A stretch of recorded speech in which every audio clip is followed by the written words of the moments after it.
గత కొద్ది కాలంగా మీడియాలో చక్కర్లు కొడుతున్న వార్తకు హార్దిక్ పాండ్యా అతని భార్య క్లారిటీ ఇచ్చారు. వారిద్దరూ విడిపోతున్నట్లు ఇన్స్టా వేదికగా చెప్పారు. ఇప్పటికే గత 2 నెలలుగా ఈ విషయంపై చర్చ జరుగుతూనే ఉంది.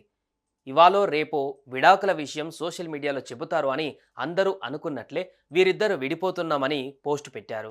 భవిష్యత్ అవసరాలకు వర్తమానపు అవకాశమే ఈశాన్యలో మీరు పెట్టే పెట్టుబడి. ఈశాన్య వెంచర్స్ లో ఇప్పుడే ప్లాట్ బుక్ చేసుకోండి. మీ దగ్గరలోని ఈశాన్యాస్ ప్రాపర్టీ అడ్వైజర్ ను సంప్రదించండి. హార్దిక్ పాండ్యా చాలా కష్టపడి క్రికెటర్ అయ్యాడు. తన యాటిట్యూడ్ వల్ల ఎన్నో ప్రాబ్లమ్స్ ఫేస్ చేశాడు. కానీ ఎలాగలోగా అతను అన్నీ గట్టెక్కాడు. అతను ఏ పని చేసినా, ఏ కామెంట్ పాస్ చేసినా కాంట్రవర్సీ అయ్యేది. అలా అతని పెళ్లి కూడా మీడియాలో హాట్ టాపిక్గా నిలిచింది.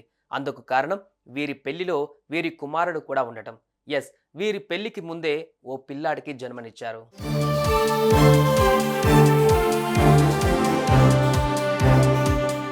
హార్దిక్ పాండ్యా క్రికెటర్గా మంచి ఊపులో ఉన్న సమయంలో సెర్బియా నుంచి ఇండియా వచ్చి మోడలింగ్ చేస్తూ సినిమాలో నటిస్తున్న నటాషాతో పరిచయం ఏర్పడింది. అప్పటికే హార్దిక్ ప్లే బాయ్ ఇమేజ్ ఉంది. ఈ క్రమంలో 2019 డిసెంబర్ 31న దుబాయ్లో పాండ్యా నటాషా చేతికి ఉంగరం తొడిగి వినూత్నంగా తన ప్రేమను వ్యక్తపరిచి ఎంగేజ్మెంట్ చేసుకున్నాడు. ఆ తర్వాత కుటుంబ సభ్యుల సమక్షంలో ఆమెను రిజిస్టర్ మ్యారేజ్ చేసుకున్నాడు. ఇంతలోనే నటాషా ప్రెగ్నెంట్ అవగా అదే ఏడాది కుమారుడికి జన్మనివ్వడంతో 3 ఏళ్ల తర్వాత అంటే 2023 ఫిబ్రవరి 14న రాజస్థాన్లోని ఉదయపూర్ ప్యాలెస్లో హిందూ క్రిస్టియన్ పద్ధతులలో వివాహమాడారు.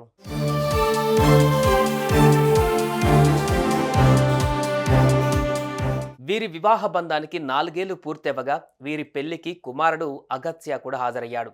పిల్లాడితో కలిసి దిగిన ఫోటోలు తెగ వైరల్ అయ్యాయి. దీంతో అప్పటి నుంచి నటాషా హార్దిక్ ఆడే ప్రతి మ్యాచ్లో కనిపించేది. కానీ గత కొద్ది కాలంగా మాత్రం వీరిద్దరు ఎక్కడా కనిపించడం లేదు. అలాగే నటాషా కూడా మ్యాచ్లకు రావడం ఆపేసింది. అటు ఇద్దరు ఫోటోలు కూడా డిలీట్ చేశారు. దీంతో విడాకుల వార్తలు ఊపందుకున్నాయి.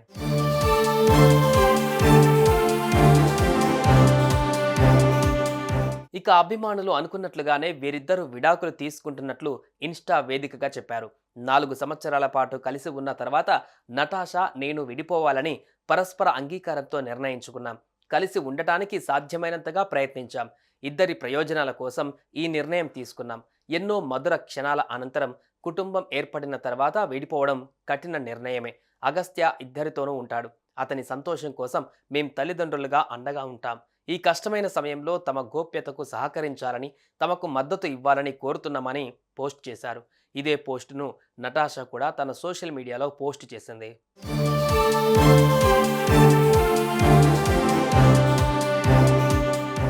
ఇది అందరికీ తెలిసిన విషయమే అయినప్పటికీ అఫీషియల్ అనౌన్స్మెంట్ కోసం అందరూ ఎదురు చూశారు. ఇప్పుడు ఆ క్లారిటీ రావడంతో ఎవరి జీవితాలు వారివి అంటున్నారు.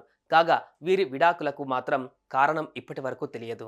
సుమన్ టీవీలో మీ పర్సనల్ అండ్ బిజినెస్ ప్రమోషన్స్ కోసం కింది నెంబర్కి కాంటాక్ట్ చేయండి.